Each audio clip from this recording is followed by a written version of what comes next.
അപ്പൊ ഇപ്പൊ കാര്യം പറഞ്ഞപ്പോഴാണ് ഞാൻ ഒരു വീഡിയോ കണ്ടായിരുന്നു.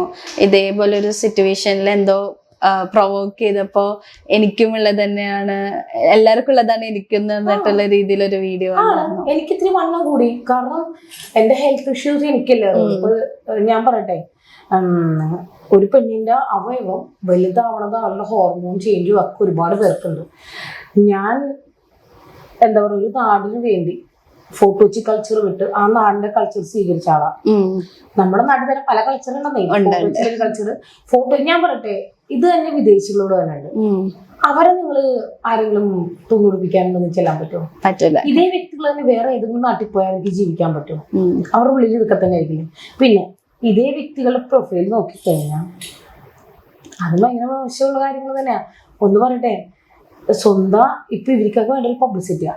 അത് ഇപ്പൊ മീഡിയയിൽ പറഞ്ഞ പോലെ നെഗറ്റീവ് കമന്റിലൂടെയാണ് ഞങ്ങൾക്ക് ഇത് വൈറലാവാൻ പറ്റുന്നെങ്കിൽ, ഇതേപോലെ തെറി പറയുന്ന ഇഷ്ടപ്പെടുന്ന ഒരു അതുണ്ട്. പിന്നെ പെണ്ണുങ്ങളെ തല്ലുകൊണ്ട് നമ്മുടെ ഫീറ്റ് ലവർ എന്നൊക്കെ പറഞ്ഞ കുറച്ച് ഗ്യാങ് ഉണ്ട്.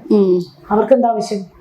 പെണ്ണുങ്ങള് ചീത്ത ആ കാൽ അങ്ങനെയുള്ള വൃത്തി നമുക്ക് അംഗീകരിക്കാൻ പറ്റില്ല. എല്ലാവർക്കും അംഗീകരിക്കാം, എനിക്ക് അംഗീകരിക്കാൻ പറ്റില്ല.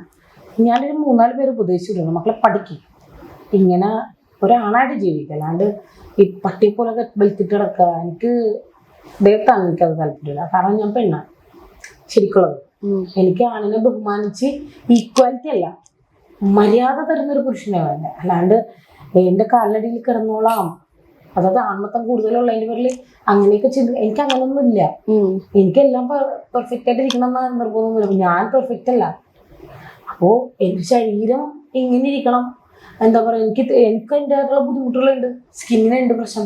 അപ്പോ അങ്ങനെയുള്ള ഡ്രസ്സുകൾ, പിന്നെ ചില വാശികളും എനിക്കുണ്ട്. ഞാൻ ഇങ്ങനെ ഡ്രസ്സ് ഇട്ടുകൊണ്ട് പോകുമ്പോഴും ഇതേപോലെ പറഞ്ഞു. പിന്നെ എനിക്കറിയാവുന്ന ടീമുകളെയൊക്കെ ചീത്ത പറയും. ഞാൻ എൻ്റെ അടിച്ചൊന്നും പ്രതികരിക്കാറുണ്ട്. ഇപ്പം എന്നെ പറയുമ്പോഴാണ് ശരി, എനിക്കറിയാവുന്ന കാജൽ ഏത് ട്രാൻസ്ഫോർമേഷനൊക്കെ പറയുമ്പോൾ ഞാൻ അടിച്ചു എന്നിട്ട് പറയും, അവരവരുടെ ജീവിതം ജീവിക്കട്ടെ.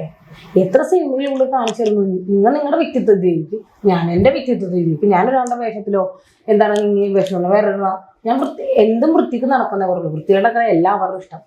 ഞാനൊരിക്കലും എൻ്റെ സുഹൃത്തുക്കളോട് അന്യന്മാരോട് പറയും, നീ മറ്റുള്ളവരുടെ ഡ്രസ്സോ കാണുന്നില്ല, നീ അങ്ങനെ ഇരിക്കുന്ന എനിക്കറിയാൻ നിൽക്കണ്ട. ഞാൻ കാണുന്നവരോടൊക്കെ പറയും, നീയായിട്ട് ജീവിച്ചോ, ഞാനായിട്ട് എന്നെ തിരുത്താൻ വരാൻ നിൽക്കണം.